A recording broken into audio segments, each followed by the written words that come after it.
Bagus. Oke, baik. Assalamualaikum warahmatullahi wabarakatuh. Selamat sore Bapak Ibu semuanya. Dalam kesempatan kali ini saya akan menyampaikan kasus saya, yaitu tentang kasus pribadi. Kalau tadi banyak kasus di kelas Bu ya, kalau ini kayaknya sekalian curhat lah ini.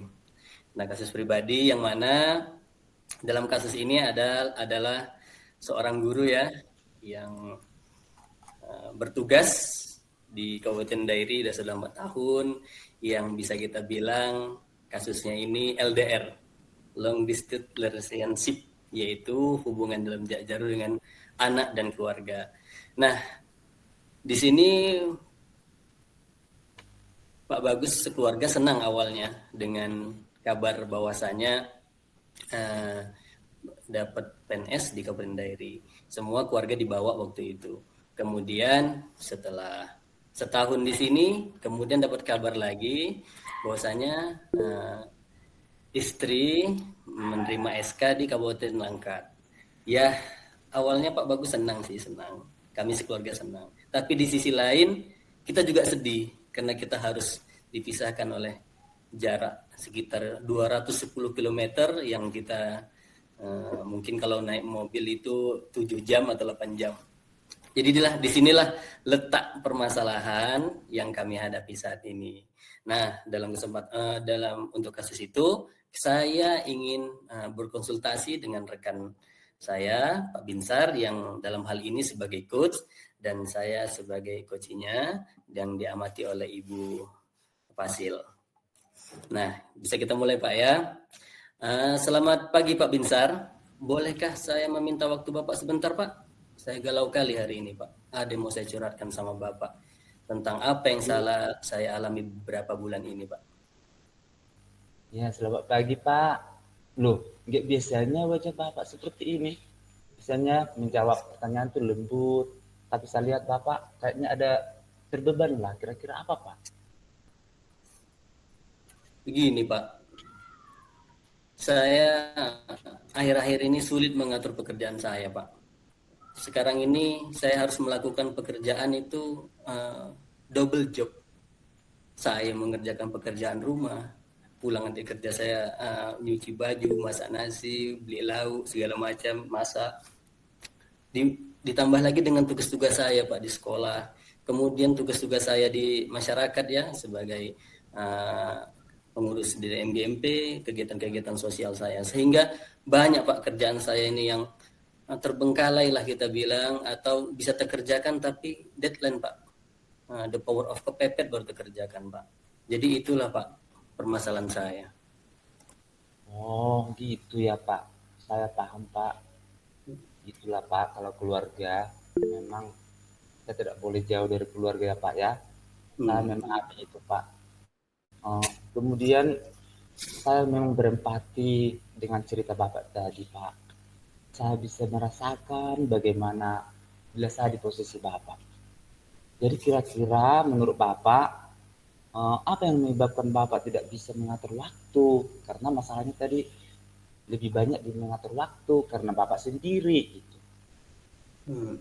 Iya Pak, jadi gini Pak, karena saya dulu Pak, ya kan setahun pertama itu terbiasa, asal pulang kerja, rumah itu dalam keadaan bersih, kemudian makan sudah tersedia, kemudian saya bisa bermain-main dengan anak, kemudian nanti malam baru bisa bekerja, buka laptop, misalnya begitu kan Pak. Jadi kerjaan saya itu teratur. Besok pun berangkat kerja sudah disiapkan, saya bisa berangkat kerja tepat waktu, mungkin ada yang banguni, gitu seperti itu Pak. Jadi saya sekarang ini sulit kali mengatur waktu itu Pak. Oh iya Pak ya, betul ya Pak. Yang biasanya kalau pulang dari kerja, makanan sudah tersedia ini harus masak sendiri ya Pak ya. Iya Pak. Kawanan lah dulu Pak, beli-beli cabai kan, bawang kita habis. Iya Pak. Saya merasakan kegalauan Bapak.